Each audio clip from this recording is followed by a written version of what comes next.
Hello, good afternoon, and hello everyone. My name is Will, coming back to you from the Caspers. I want to give you a little bit of a follow-up on a previous video I made for you in reference to what kind of cabin should you choose. Well, I'm here to elaborate a little bit more. I asked my wife for some feedback on the previous video, and she said, you should elaborate a little bit more the pros and cons of an inside room versus a balcony room. So that's what I'm doing right now. Okay, so let's get right to it. Okay, so here are the advantages of an inside room. It's cheaper, okay? You get more privacy, it's nice and dark, it's not so bright. If you're looking to kind of just sleep in and not be disturbed by the light, like this light coming in. If you like that total darkness, which is more relaxing, then all you feel is kind of like the motion in the ocean, then this cabin is good for you, okay? Now here's the cons, okay? And this is on a worst case scenario, which has happened before in other videos, or I should say not even videos, I've seen videos where disaster has happened out at sea, right? For example, if your ship gets stuck out at sea, it lost all power, all electricity, no AC, nothing, right? No air conditioning. Well, think of it. You're in an inside room, it's completely pitch black.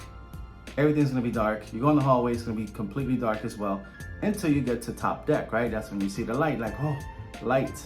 Okay, that's the con about it, okay? So think about on a worst case scenario. Now, this is highly unlikely that it will happen, but it can happen, right? Now, compare that to a balcony room, okay? And the reason why I say balcony room is because it is. Now, let's say you're in a balcony room and the power does go out, right? Okay, you still have, number one, you still have the light that's coming in from the balcony. But number two, you're gonna be able to breathe, right? Because if the electricity goes out, there's no power on the ship, you're in an inside room, your AC stops working, guess what? It's gonna get hot in there really quick and it's gonna be nice and dark. But if you're in a balcony room, you still get the light and you're gonna still be able to breathe because you're gonna get that nice ocean breeze. And when you're going cruising, there's always a breeze out in the middle of the ocean.